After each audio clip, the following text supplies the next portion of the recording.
Okay, good evening, everyone, and thank you for being here with us to discuss kissing spines, otherwise known as impingement of the dorsal spinous processes. This condition, it's not only grown in relevance and impact over the last few decades, but at the same time, it remains a little bit of an enigma. I'm Jessie Bengoa of Platinum Performance, and with me today are four incredibly accomplished and respected veterinarians. And they're going to take us through kind of a deep dive into kissing spines, how it's evolved in terms of its diagnostics, its treatment protocols, surgical techniques, and also ongoing management practices. So thank you each very much on the screen for spending a little bit of your evening with me. And let me introduce you to the audience real quick. So with us today, we have Dr. Cooper Williams. Hi, Dr. Williams of Hello there. Good evening, everybody. Hello. Dr. Williams is of Equine Sports Medicine of Maryland. He's a sports medicine practitioner, a diplomate of the American College of Veterinary Sports Medicine and Rehabilitation, and a certified instructor specializing in advanced ultrasound imaging with ICELP, which is the International Society of Equine Locomotor Pathology. Dr. Williams is a lifelong horseman in his own right. And he was actually a former 5-goal professional polo player, which I always love that tidbit about you, Dr. Williams. We're also joined by Dr. Melinda Story. Hello, Dr. Story. And Dr. Story is of Colorado State University's College of Veterinary Medicine. She's a well-known performance horse veterinarian who is also a diplomate of both the American College of Veterinary Surgeons and also the American College of Veterinary Sports Medicine and Rehabilitation, easy for me to say. You guys really need to be boarded in some shorter names here. In addition, Dr. Story is certified in both equine chiropractic care and acupuncture, so she's going to bring a real unique perspective to this discussion, as both of those are really kind of pivotal to especially the ongoing management practices for kissing spines patients, as well as some of their medical management. Next up, Dr. Cliff Hannes of Texas Equine Hospital. Hello, Dr. Hannes. How are you? I'm well, thank you. And Dr. Hannes is coming to us from Bryan, Texas, which is, as a side note, and a very important one, it is next door to my beloved alma mater of Texas A&M University, so Giga-Maggies. And Dr. Hannes is a boarded surgeon and a very sought after authority figure in all things related to kissing spines, but especially concerning its surgical treatment, which he'll venture into in just a little bit. And to round us out, we have Dr. Kent Allen. Hello, Dr. Allen. Good evening. Dr. Allen is a sports medicine practitioner as well, founder of Virginia Equine Imaging. He's an FEI level, Olympic level veterinarian, and the current vice president and executive director of ICELP. So to add to that, Dr. Allen is chairman of the USEF Veterinary Committee. So we have a long and distinguished list of veterinarians that are joining us today. And I recently had the pleasure of working with this group on an article detailing a lot of what we'll be discussing today. So I encourage you to read that piece on platinumperformance.com/articles so you can get a little bit more in depth and see some more detail on what we're going to discuss today. So to kick us off, let's dive right in to kissing spines and kind of set the stage by defining the condition. So Dr. Williams, I'm going to point this one at you. Okay. And you described the condition in a plain but really relatable way, I thought, in the article when you compared the spinous processes to fence posts. So take us through kind of that brief description, if you would, and a bit of how the anatomy of the equine back plays into this condition. Well, the way I explain it to clients was how I explain it to you, and that is where each of the vertebral bodies through the thoracic and lumbar region, they have a spinous process, which is like a fence post coming out of the top, and the fence posts are all connected together along the top by the supraspinous ligament, and then in between each of the spinous processes, you have a series of interspinous ligaments that are connecting. These spinous processes are also attachment points for some of the back muscles. The most direct one is the multifidus muscle, which is a group of muscles that are what is known as proprioceptive for the back. So it helps the horse be aware of where they are in space. And it's because they have a lot of nerve endings and connective tissue with these nerve endings that allow that proprioceptive feedback to the horse. And we have the same kind of thing. But it allows me to explain to clients that sometimes these fence posts are a little bit too close together. And it's nothing more than conformational. And the conformation can end up playing into causing problems with those bones rubbing together if they are too close together. And over time, that friction, the bones rubbing together, will end up causing proliferative changes, excess calcification, and degeneration of the bone as well. So you get lysis and proliferation of bone in these areas of contact. But it is a conformational issue to start. You can even be radiographing yearlings and 2-year-olds and see this condition in those particular animals that are prone to this. But that being said, obviously, it can develop later because of the contact of the bone. Excellent. Thank you for that description. And if anyone else has anything to add, please jump on in. But, I want to follow up on that with Dr. Allen. And specifically, you shared in the article when we were discussing this, that kissing spines and also dorsal articular facet arthritis could account for between 50 and 70% of orthopedic back problems. Those are big numbers. And yet the understanding of kissing spines and the supporting diagnostics and treatments really, they've just kind of come into their own in recent years. So this group sees these cases elevated to you as second, third, fourth opinions. Kind of describe that to me, if you would, the challenges of this condition in terms of recognizing the clinical signs and recognizing them early enough, and then deciding when to escalate the diagnostics. And again, just as Cooper described the kissing spines, and then the other, that's the iceberg above the water. The part of the iceberg that's below the water and lower down in this anatomy story is the arthritis of the dorsal articular processes. And there are various discussions within our veterinary literature that describe now that of recent years that the thought may be that may be as significant or a bigger problem than just simply the kissing spines. But the kissing spines is something we can see readily, we can x-ray readily, it's easier to diagnose and determine. The arthritis that's a little deeper down in the back joints, then that's a little harder to find. You need a bigger x-ray machine, or you need some real sophistication on doing ultrasound to diagnose that. And of course, diagnosing it is the whole key. The history of these horses tends to be somewhat the same. You can't really differentiate the two conditions from the history. They come in with back pain, they're girthy, no one likes to, say, particularly ride this horse, and the horses are just act painful.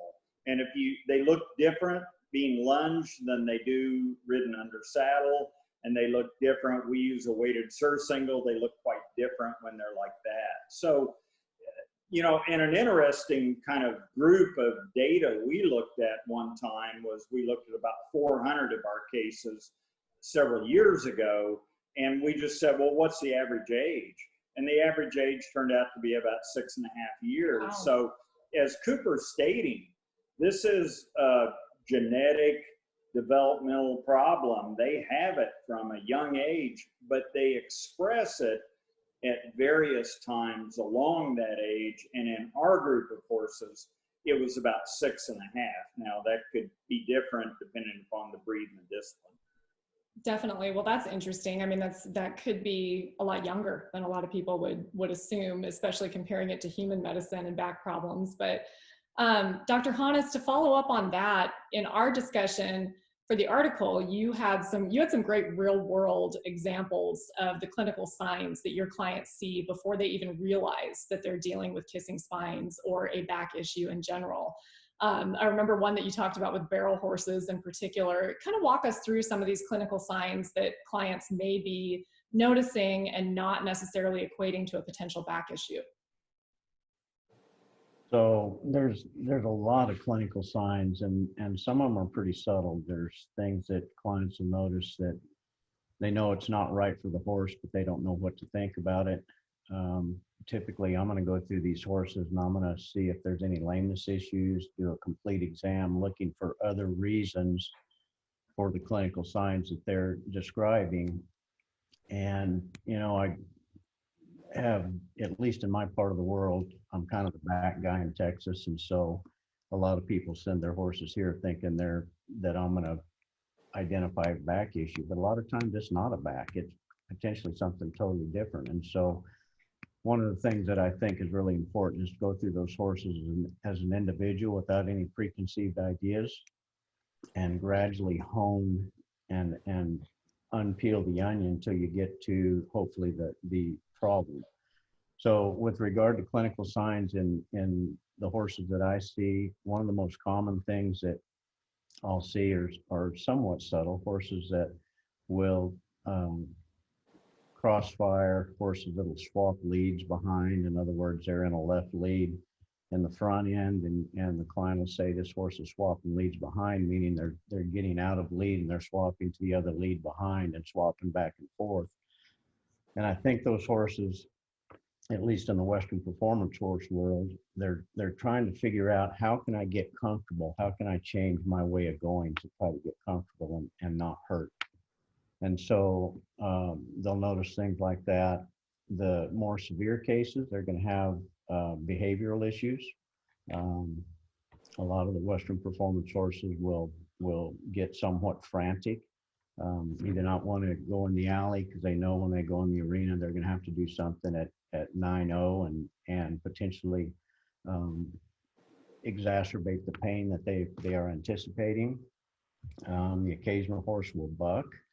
And when I have a horse come in that's got a history of bucking, one of the first things I'm going to do is x-ray the back. And sometimes it's not the back, but I tell clients we need to either get it in the equation or out of the equation as a possibility, and then work through the options from there. And then, as you were discussing, as far as a barrel horse, I mean, they'll go into the arena and they'll just be going, like I said, 9-0 to the barrel. They'll go in to turn, and when they flex one direction, I think those impingements can sometimes pinch more one direction than another, and they'll feel that, and it grabs them, and they'll just straighten up and run to the fence. And so that's one of the clinical signs that I'm listening for. And you know, in today's world, technology is key, and they'll bring 55,000 runs that they'll want me to watch on video. So you start going through that and you see that, and it's pretty apparent fairly quickly. Definitely. And Dr. Hannes, I want to follow up on that in another case that Dr. Allen mentioned, which is a lot of these horses that are showing kissing spines on diagnostic imaging aren't necessarily showing symptoms. They're asymptomatic. So tell me about the challenges that you come across in something like a pre-purchase, where you might pick this up when you x-ray the back, but the horse is not showing any signs of it. So that's kind of a precarious situation that it puts a veterinarian in. Tell me a little bit about that. Well, you know, as something becomes more and more known, owners are picking up on it quicker and quicker. And obviously, your publication, the article that you just wrote, and the fallout from that, and the education from that, and then what's going to happen after this little webinar goes out. You're welcome. You're welcome. Yeah. You get keyed into that, and they're going to want to know, does my horse have kissing spine? And the problem is that there's a jillion horses out there that have kissing spine, most of which never show any clinical signs. And our job is not to identify that a horse has kissing spine and then immediately go to treatment. Our job is to identify if that horse has got a clinical problem related to the kissing spine. So in a clinical situation, when there's symptoms, then we're going to go one direction. The problem being, on a pre-purchase exam, most horses I pre-purchase now, owners are buyers are asking for x-rays of the back. And in fact, I typically suggest it, and it can open up a huge can of worms, because like I said, there's a lot of horses that have kissing spine without any clinical disability. there's a few horses that do indeed have clinical disability. So when I x-ray a horse's back on a pre-purchase exam and there's kissing spine, there may be 1 or 2 close spaces. There may be 2 or 3 or 4 or 5 or more overriding spaces and a severe back. It's really going to affect how you present that horse to a potential buyer and the conversation you have with that buyer. And I tell them, as one of my standard things, and it's very buyer dependent, I look at them straight in the eye and I say, if you knowing this, that this horse has radiographic evidence of kissing spine, is going to absolutely train wreck you every time this horse switches its tail wrong, don't buy this horse. But if we can get a clean history and we know that the horse doesn't buck, is not anxious, does its job well, it's turning good, doing all the things correctly that we would expect that horse to do, even though it has kissing spine, then we put it on a back burner. We acknowledge that the horse has radiographic evidence of kissing spine, but we don't make it a clinical problem based on what we know historically. Again, if we can get a clean history from the seller. And so you got to massage all that. You got to present it to the potential buyer as what we know, and then they've got to decide if they want to go forward with purchase. And I have some buyers that absolutely will not take that horse based on that x-ray, and other buyers that like the horse, know the horse, have ridden the horse, they've performed on the horse, and they know the horse can do its job, and then they're willing to take that as a risk. Excellent. It's a tough situation, no doubt. Let's switch gears a little bit now and move back to getting in a little bit deeper to causes. So causes of kissing spines, we want to understand what this condition kind of stems from. And it's been touched on as, a conformational condition, potentially genetic condition. There's some misconceptions out there of how much of a role that tack plays into it, the weight of the rider. Dr. Story, I'm going to direct this at you. Can you take us through kind of what we know in terms of the causes of kissing spines versus things that may not actually cause the condition, but instead exacerbate the problem or the symptoms? I think that's a really good point that you just brought up, the exacerbation of kissing spines. And as Dr. Hannes said, there can be a lot of horses out there that if we radiograph them, they will show those, those close processes or overriding processes. And it does seem like there's a genetic component to this. I know we've all looked at plenty of young horses where we see those overriding spinous processes. And I think that the importance of understanding that it's been there, maybe the horse has been doing its job for many, many years in that pre-purchase situation, that's when it really becomes problematic. And if that horse has performed for years, knowing that it's probably been there forever, I think that can help us have that conversation with the owners. Tack, becoming unfit, shoeing problems, riding problems, all of those things are blamed and they may exacerbate them, but that's not the cause, right? The horse has had this problem most likely since it was young, and it grew up this way with conformational faults, just like an angular limb deformity or an OCD lesion or any number of problems that they may have. So yeah, I think it's just really understanding for the owners that they can do things that can exacerbate it, and the flip side is they can do things that can help the horse through strength and through good saddle fit and through many of the modalities that we all implement, whether it's surgery or medical or integrative, to help it. But the bottom line is it's been there and it will continue to be there. Yes, we can do surgery to improve that conformation, again, just like we can with other OCD lesions or other developmental problems, but it's still what the horse was given from birth, and that's just the way it is. Yeah, absolutely. And you had a great point in the article, Dr. Story. I remember you really stressing the fact that veterinarians and horse owners, because it starts with the horse owner and the rider, need to become educated enough to recognize these clinical signs of kissing spines early enough and get a diagnosis early enough where steps can be taken to hopefully, mitigate the symptoms that are happening, see if the horse is a candidate for surgery, develop a plan for ongoing management if they're not, and hopefully avoid secondary injuries. Can you touch on that a bit? Right. So Dr. said, you know, the history, if the owner is buying this horse or they've known it for a long time, I think the history is critical. Many times that history can get overlooked or just accepted, you know, oh, that horse has always been a little girthy, they've always been a little funny, they've never wanted to go in the arena to run that barrel pattern. But I think those things matter. I think you really have to be listening to those histories and understand what that horse has been doing for a long time.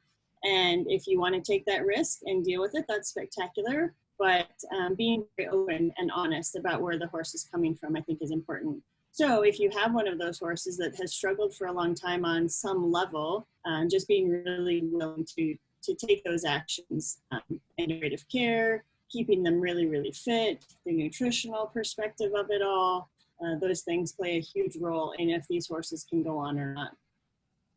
I like that. And, you know, things have evolved so much. And I remember a quote that Dr. Hannes said during the article, and he said, I'll tell you that there have been countless horses for eons of years that have been wasted because nobody knew the back was the issue and nobody knew how to fix it. And it seems like things have evolved quite a bit and continue to do so. So it's important work that you all are doing. Now, diving into diagnostics, obviously a good diagnosis is key to deciding on the appropriate next steps here. Dr. Williams, we're going to come back to you. Can you take me through some of the physical and movement evaluation techniques that you rely on in potential kissing spines cases? And that's before you make the decision to escalate to diagnostic imaging. And it's a multifaceted approach that you and all your colleagues on the screen here take. And it includes quite a few tools that you all discussed with me during the article, from palpating to lunging, saddling or evaluating the horse while being saddled, evaluating the horse while under saddle, if safe to do so. And then also we had a great discussion on blocking, the importance of symmetry, and also the mobility testing that you use, including the sternal lift. So walk us through some of what you refer to as the whole horse approach to your evaluations, Dr. Williams.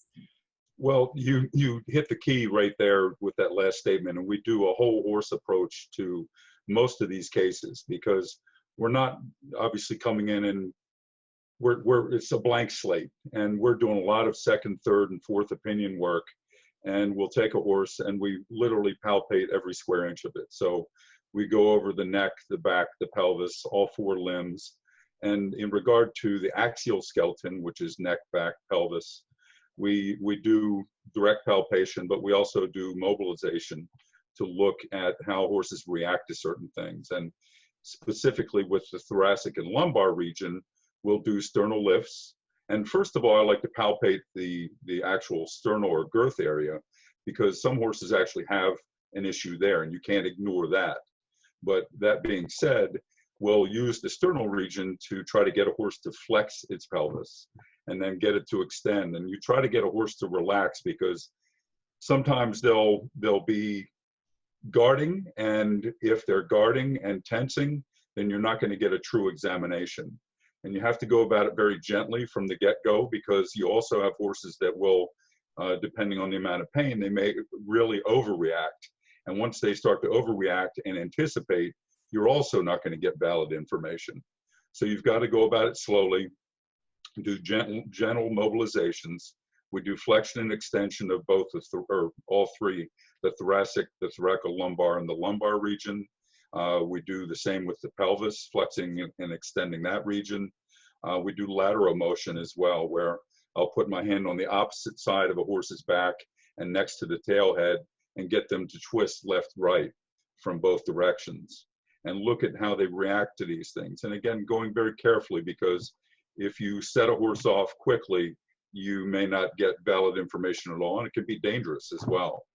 And so the whole horse exam includes that hands-on portion, and then we progress to evaluating a horse in movement at the walk, the trot, the canter. Well, we do the walk and trot in hand, and then we'll evaluate a horse on a lunge line. And when you watch movement on a lunge line, assuming that the horse lunges safely and you're able to get valid information, not only are you watching limb movements, but the positioning of the axial skeleton is quite important while you're watching a horse lunge. and they should be a banana shape around the person that's lunging them. And if they're going into sort of a counter bend or an S bend, or they're carrying the four structures inside the circle or outside the circle, or vice versa with the hind end, these can be clues usually of the axial skeleton and things that are going on there. And also the spring-like motion of a horse's back as they're going. It shouldn't be a board as they're going around. They should have a nice spring-like motion, that because that back is a bridge between the front end and the hind end of the horse. And so you're looking for all of these types of things. And then we proceed to evaluating horses under tack. And you mentioned this, if it's safe. If part of the history is this horse is being dangerous, a lot of these horses are performance and behavior related examinations. And so you want to make sure that your rider is going to be safe for that part of the exam. Kent brought up the weighted surcingle. We'll do surcingle and weighted surcingle examinations, but again, if it's safe, because the weighted surcingle and the surcingle exams can also set a horse off into bucking fits, and you'll see that occasionally, and you want to make sure that you're not setting something off that's going to be a problem. And then we funnel that information down into the areas that we have that we want to focus on, and that goes to the imaging. And our imaging tends to be very survey oriented. We do radiographic surveys and sonographic surveys, and that includes the back. If you think about what people do when they go to a doctor for a back issue, they're getting usually some sort of slicing imagery, whether it's CT or MRI. Mm-hmm. And we don't have that available for horses yet in that region. And so we have to use every tool that we have, and that includes surveys radiographically and sonographically, because like Kent mentioned before, the kissing spine part can be just the tip of the iceberg, and oftentimes is. And a lot of these problems are multifocal. You may have more than one issue going on that needs to be treated and managed. Definitely. And I want to point out that Dr. Williams acting out the spring-like motion gives us an idea of what he looks like on the dance floor, huh? Oh, thanks for that mental picture. Okay, so, moving on to diagnostic imaging in particular, the X-ray seems to be the gold standard here in definitively diagnosing kissing spines, but ultrasound is also valuable. Dr. Williams, I'm going to point this again toward you. Your expertise is in combined imaging. So tell us about the advantages of each of these imaging methods used standalone and also used together. Well, obviously radiographically, we're looking mainly at the bone and the relationships of the different bones. And when we do radiographs, when you're looking at an ankle, we'll oftentimes take peripheral views all around that particular structure. We've gotten into the habit in veterinary medicine of relying on, with the back, on just a lateral view, left to right. But we do have the ability with improved equipment to, even in the field, to get really good oblique views and we've actually, the sort of standard has been a 20-degree angle going from one side to the other, holding the plate up higher and the machine down lower, and doing that from each side. And it's been 20 degrees has been sort of what has been put forth. We go at almost a 45-degree angle, because those facet joints that Kent talked about that are down at the base of the spinous processes, those are so close to the spinous process itself that if you can angle down even further, you can really project those out. So to get a true survey of the back, you need oblique views and the lateral to medial views, or left to right lateral views. Sonographically, we can look at the muscles, we can look at the bone surfaces, because ultrasound is the most sensitive tool for bone surface detail. And we can evaluate the supraspinous ligament that runs along the top. The interspinous ligaments are a little bit more challenging. You can come down, depending on the shape of the horse. If they're not too round, you can get a little bit of a view between spinous processes with your transducer. But we developed a technique where we can go through the transverse processes of the lumbar vertebra and look at the psoas muscles that are sublumbar. So there's a lot that you can really evaluate of the back, and looking globally. And I want to make sure that people understand that ultrasound, you don't want to just have one thing in your mind and ultrasound and just look at that. You want to think globally and look at everything that's on your image. It's all there for evaluation. It's all fair for that evaluation. So the survey is the best way to get, complete information, or as complete as we can get with a back. Excellent. Thank you for that. And, diagnostics is obviously key in establishing exactly what's going on with the patient. And then moving into treatment. So for a lot of veterinarians, the first line of defense in kissing spines cases is to try to manage the case medically. Dr. Allen, I'm going to point this at you. You walked us through a really interesting 4-step process and how you manage these cases in your practice. So I'm going to ask you to do that for us now. Let's kind of go step by step, and you can tell us how you handle these in your practice. The first step being breaking the pain spasm cycle and the surrounding musculature. Take us through, why that's your number one, why it's so important, and the steps that you take to do that. Yeah, in the treatment aspect, and we probably see somewhere between 100 and 200 back cases that are primary backs a year. And so we approach those as, okay, what are we going to need to do with them? And just as everyone's been talking about, you always evaluate the entire horse and then you image it appropriately. So you have the answers to go to the client and say, well, I've got a variety of options available for you. And then we start laying the options out.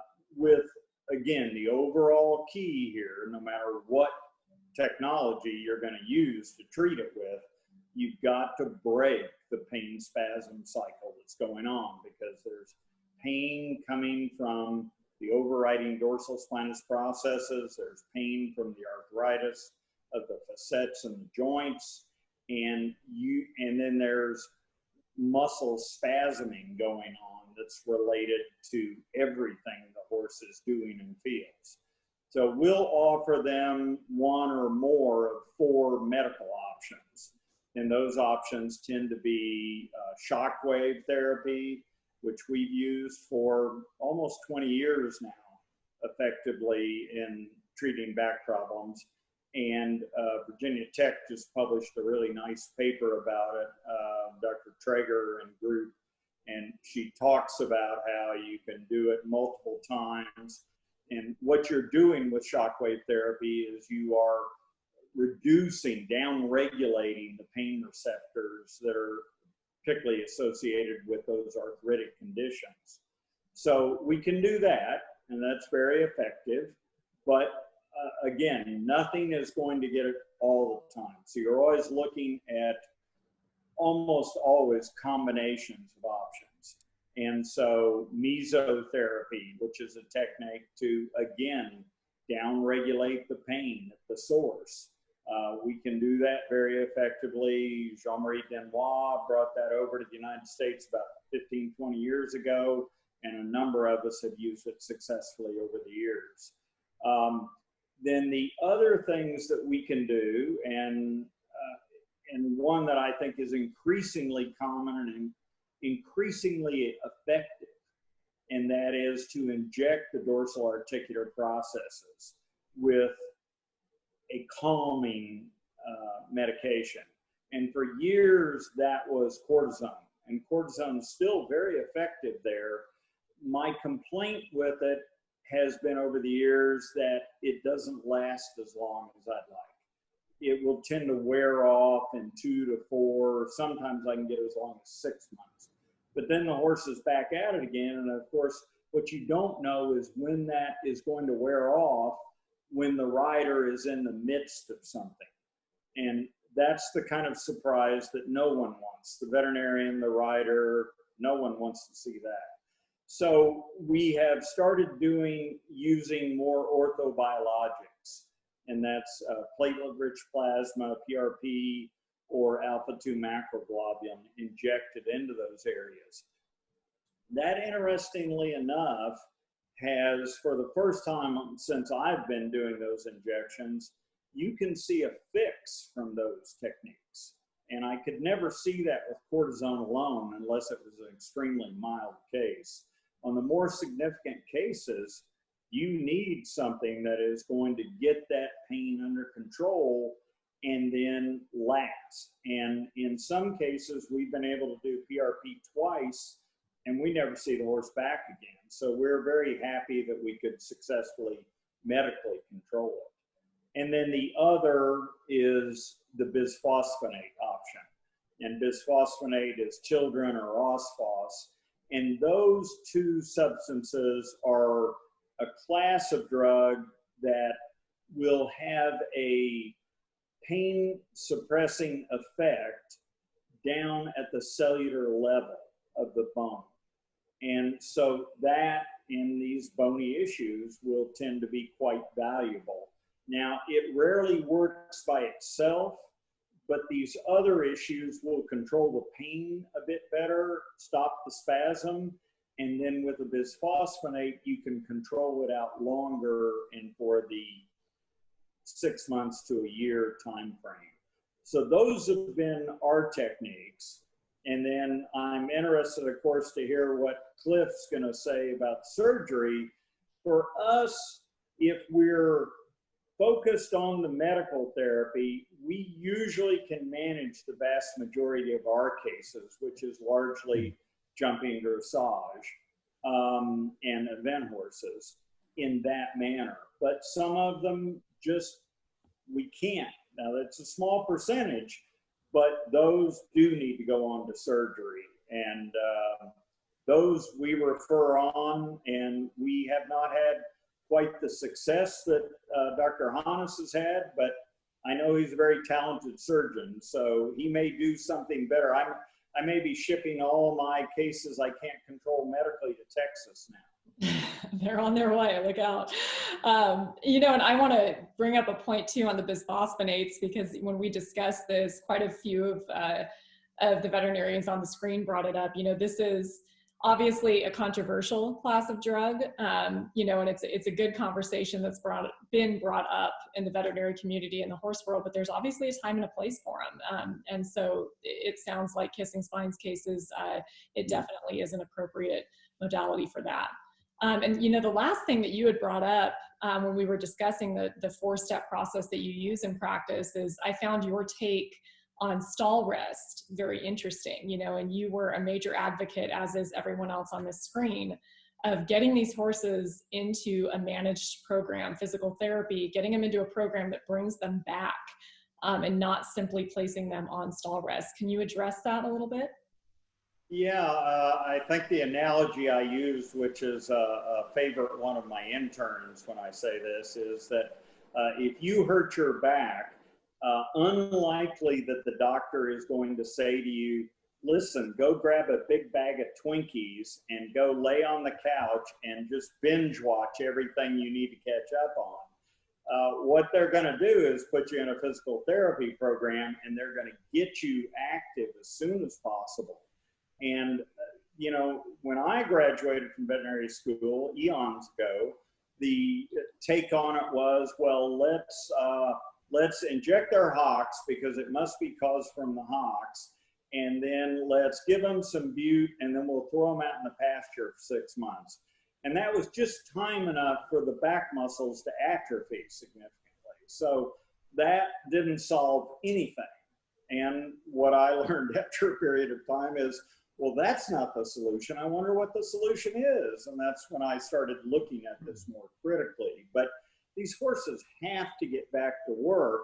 And as we've all brought up the point, you have to look at the whole horse, because if this horse has proximal suspensories in the hind limb and a back problem and an SI problem, well, then you've got to modify how you're going to bring this horse back into work and keep and break the pain spasm cycle, yet deal with those other issues. So, you know, it's never one size fits all. You've got to fit the rehab and the treatment program to that individual horse. Absolutely. Can I interrupt for 1 second, Jess? Interrupt away, please.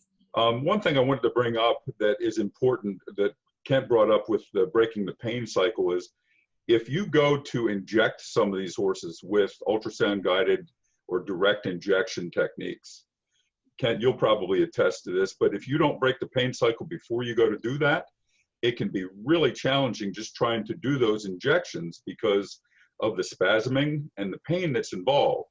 So even if you're going to be doing the direct injections, I find that you can preempt by doing the mesotherapy, the shockwave therapy, maybe systemic medication, something to help ease that pain and spasm cycle so that your injections don't set that horse off like a volcano. Phenomenal point. Absolutely. I want to turn the discussion over to Dr. Story in the hot seat. And Dr. Story, we think of chiropractic and acupuncture sort of in two categories with kissing spines cases, and that's, a very legitimate and tested medical treatment, and also part of a longer term management plan. So take us through the place that these treatments have. A bodywork team is so important to a lot of these horses, but you are a resident expert on chiropractic and acupuncture. So take us through how those treatments play a role in these cases. Just as everybody else has said, for me, they actually start with the initial exam. I really use my acupuncture exam and the chiropractic or mobilization exam to try to define more closely where the problem really stems from. So that's actually why I started doing those modalities even, is because I wanted to improve my physical exam. So I use it first there, and then just as Dr. Allen said, I implement it in that 4-stage approach actually to break the pain cycle. That is first and foremost where we have to start. So Shockwave is on my list as well, and for me it kind of fits into that still integrative category. And then the acupuncture and chiropractic. Some horses, I think it's really important to recognize, are too painful to implement either of those modalities. So again, just as Dr. Williams said, some horses are too painful to inject right away, and some horses are too painful to do acupuncture or chiropractic on right away as well. So everything has its place. If I have a horse that I'm in the middle of breaking the pain cycle and they are moderately painful, but not in that really, really hyper aesthetic state, acupuncture has been really phenomenal for me. The pain mechanisms or modifying the pain is similar to mesotherapy. So in my mind, mesotherapy and acupuncture kind of go back and forth. For some practitioners, mesotherapy is their go-to modality. For me, it's acupuncture, and it's just simply how we're trained differently. But both have a place in my mind for really breaking that pain cycle. And then acupuncture is something that I will do to extend on, and whether they've had surgery, whether they're in an intense rehab program, or whether they are back in full work, to maintain their comfort, to maintain that neurologic input, I use the acupuncture in that regard. The chiropractic is really important because we can make them strong, but if they're not mobile, they are not going to be able to do their job to the best of their ability. So for horses that have high expectations, I really think that keeping them mobile intermittently in addition to their training work is critically important. Joints in motion or joints in proper motion are healthy joints, and that's important, whether it's stifle and knees down, or it's their neck and their back and their pelvis. And so I implement that again in the acuter phase, as well as all the way out after whatever treatment modality we've chosen, and then I use it as a maintenance for all of those horses in a performance job. Great. Thank you so much, Dr. Story. I think those are two important components of treating these cases. So thank you for your expertise there. And, moving into the surgical realm on these. So Dr. Hannes, I'm looking at you.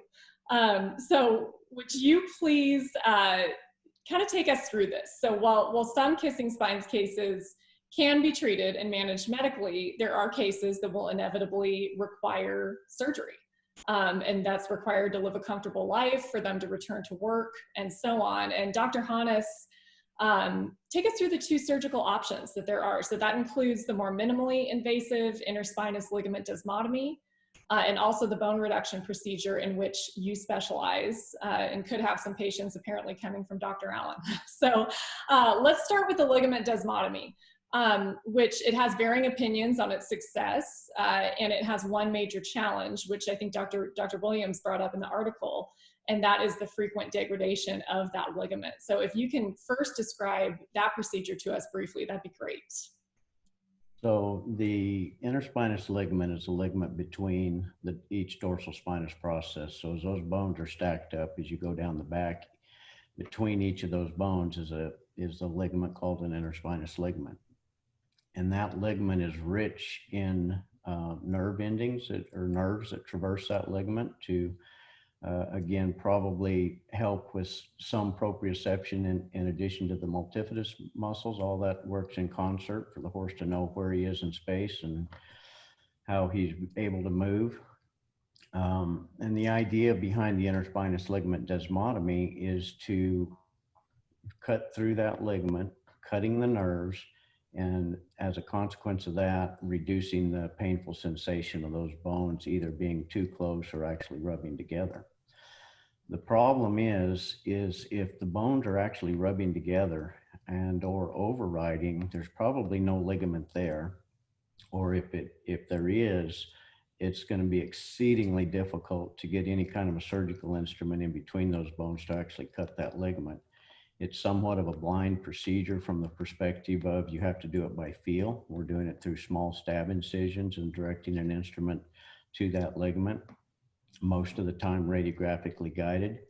But it can be, when you're working through a tiny hole without opening the back up, it can be exceedingly difficult to know that you've cut that ligament. And again, if those bones, it's just a function of those two fence posts are side by side, you can't get anything in there to cut. Mm-hmm. And so that's not going to be possible in some cases. If there's a little space between those bones, it's relatively straightforward. But it doesn't, in my opinion, it doesn't take away the fact that the biomechanics of those bones rubbing together is still ongoing, regardless of whether we've artificially taken away the nerve sensation that they feel. So it's just not a technique that I prefer to use. I'm not going to throw stones at anybody that does it. I hear some reports of good success, and to those people that are doing it, good for you. I have seen some complications in horses that have had that procedure done that have ended up at my practice. One of those being I've seen a couple of horses that actually have a fractured dorsal spinous process post-surgery. And I really don't know how that happens or why that happens. I've talked to numerous other veterinarians around the country that have also seen that happen post-desmotomy. So just something to be aware of. I suppose there could be reasons that I can't explain in my head for that, but that is one complication that's been noted. So my approach is to do a technique where I actually shave the bone on one side of that impinging space. I'm taking away bone and the ligament. There's no way to cut just one or the other.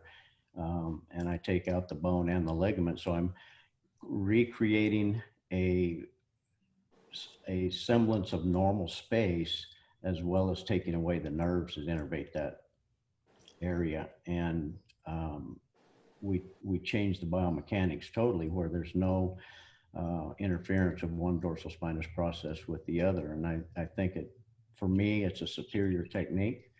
I've had really good luck doing it. I'm very happy with the results. And I would tell you, it's like anything in medicine. You and I can both go have a knee replaced, and one of us can have complications and the other one may not. And it's the same way anytime you do surgery in horses. Sometimes things don't work out for 100% of the cases, but I would tell you my experience has been that the vast majority of the horses that I end up operating do well. And it's not because I'm the surgeon, but it's because I'm very particular about how it's done. And the people that I've trained that have wanted to learn how to do this surgery, at least using the technique I use, I've told them, you've got to do a good job. You've got to make sure it's correct, because otherwise the surgery gets a bad name.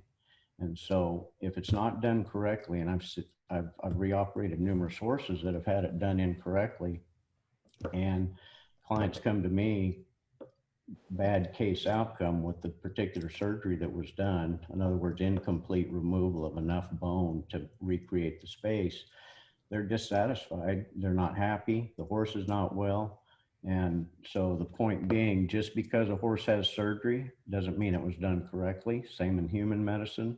And you want a good job every time to give the horse the best opportunity to come back. Excellent. And, you know, one point that I thought was interesting is the varying ways that surgeons perform this particular procedure, and how you prefer to lay the horse on its side. And there was a specific reason for that, dealing with the weight of the gut. Can you take us through that a bit? Well, the first reason I lay him down is because I'm getting old and I don't want to work.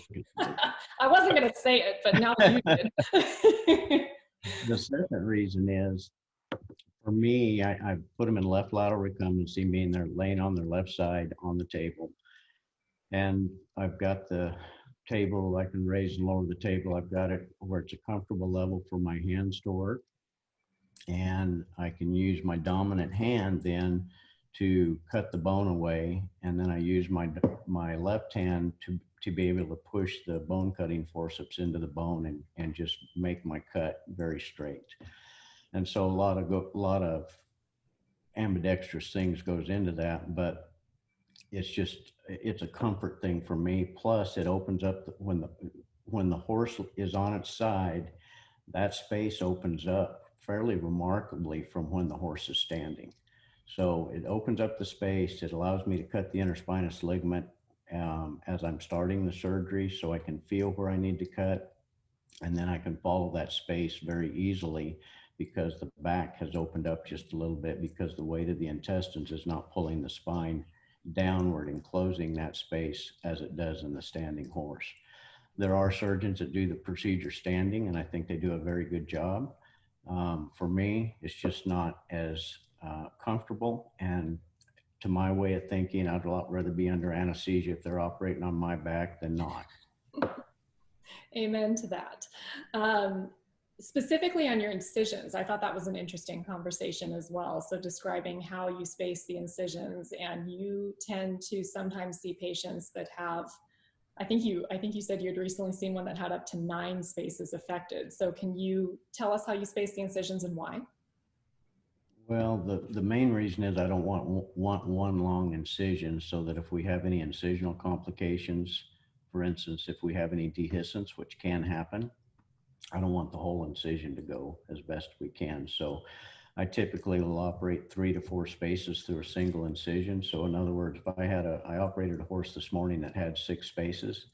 So I made 2 incisions, one that spanned the first 3 spaces. I operated those, then I dropped back 3/4 of an inch or so, made another incision, operated the next 3 spaces. So I have 2 incisions to close, separated by 3/4 of an inch or so. And so it just takes away some of the issues with incisional complications and things that do happen that we have to deal with, but it doesn't create as much of a concern post-op as would with one long incision. Thank you for that. I found that interesting when we were talking. So I appreciate your description of the surgical techniques involved in kissing spines. And we're going to zero in on Dr. Williams again. So being a diplomate of the American College of Sports Medicine and Rehabilitation, you're focused a lot on how to manage kissing spines cases long-term.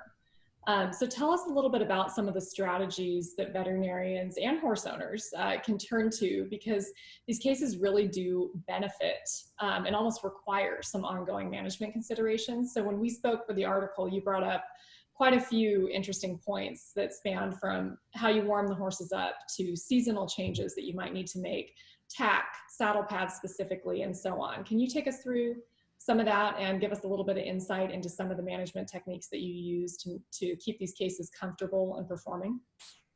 Sure. And I think that it comes down to that keyword management, in that, you know, most of the time we're not going to cure these horses from having to manage them or deal with them. So beyond doing treatments to help manage the patient, certainly we need to think about the overall horse, and that can require sort of a team effort of trainer, owner, rider. You know, sometimes you have all of those in different packages.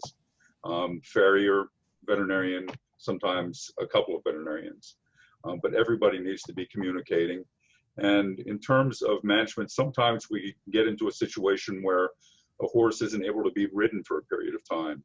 And even we'll take horses that maybe have surgery, like Cliff has talked about, whether we do the desmotomy or you know, some sort of bone, you know, like a wedge osteotomy or something along those lines.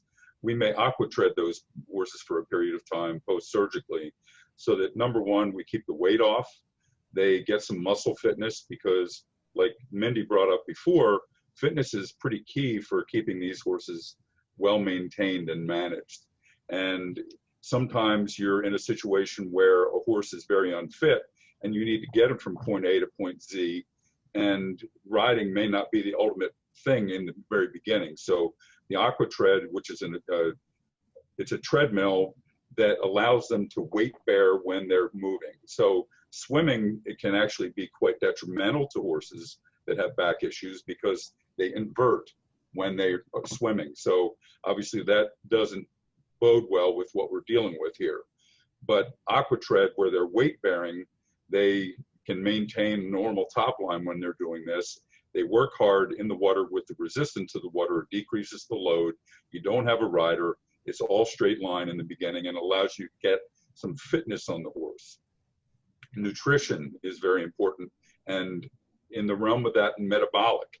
So a lot of, you know, we deal with a lot of warm bloods, Kent and I, especially in our area, where a lot of them are metabolically challenged, and you're dealing with overweight horses a lot, especially in the show hunters and in dressage horses. A lot of these horses are trying to be athletes, and it's very difficult to be that if you're a sumo wrestler trying to do ballet. And so it doesn't match up. So you've got to deal with managing metabolic, and that's multi-tiered, obviously, and that's, you know, limiting calories, and that's through your whatever concentrate you feed. Hay can be soaked to reduce, you know, the carbohydrate load, the starches and sugars, and grazing muzzles if they're going to be going out. And this seems silly when you're talking about backs, but you've got to pull all these things together. And so nutrition, metabolic, the fitness, and when you're riding these horses, you need to be thinking about riding styles. How can I manage my riding? How can I as a rider help this horse if it has back issues? And proper warm-up is really important. And that can be a good walking exercise. You mentioned briefly in the wintertime, especially in our area, we will make sure that horses maybe get a heating blanket or a heating pad or a heating lamp that they stand under, something to warm up those back muscles. The ceramics, like the back on tracks, can be helpful that way. Something to warm those muscles up before the rider gets on. And then proper warm up when you're riding. And there are going to be a number of these horses that have back issues that may actually warm up better at the canter, and then coming back away from the canter down to the trot and walk work. And you have to feel that individual out as to how they're handled. There are certainly other accoutrements like the Equine Core Concepts Equa bands, which can help put horses into a little bit better frame and how they use their bodies. They can be used when they're lunging or when they're being ridden, and those types of things can be very beneficial. The Pessoa rig can be helpful with some of these horses in how they position themselves as well. So there are a lot of these tools that can be used along the way to try and help with the overall. And obviously, we talked about tack before and about how it doesn't cause this problem, but it sure can accentuate the problem and be, another thing that we've got to deal with. So proper saddle fitting, making sure that a saddle doesn't rock when you put weight in the front, does it go like this? And when you put weight in the back, does it go like that? Or if it bridges, where there's a gapping between the front and back. So there are different types of problems that occur with tack fitting or with saddle fitting in particular. We also pay attention to the girth. In a lot of these horses, we may want a little bit more spread of the forces of the girth, and we'll do some of the girths that are made now that have a wider area of contact and seem to, help with how the saddle is actually worn. So there are a lot of these things that need to be paid attention to in the realm of keeping the horse managed. And regular fitness work obviously is important too. If a horse is a jumper and has issues with jumping, maybe you have to minimally jump the horse, or certain moves in dressage that may set a horse off with some of the problems. Don't dwell on those issues or those things when you're training, but learn how to manage or ride the horse so that you're not accentuating or evolving the problems further. Excellent. I really appreciate that. And the management techniques are obviously pivotal to how these cases come out. Moving back a little bit to the nutrition component of it, obviously that's the world that we live in at Platinum. You're all longtime friends of Platinum Performance, but there is no dietary change magic bullet that is going to obviously cure a kissing spines case. There's no advanced nutritional formula that's going to cure a kissing spines case. But I want to open up the discussion a little bit. How can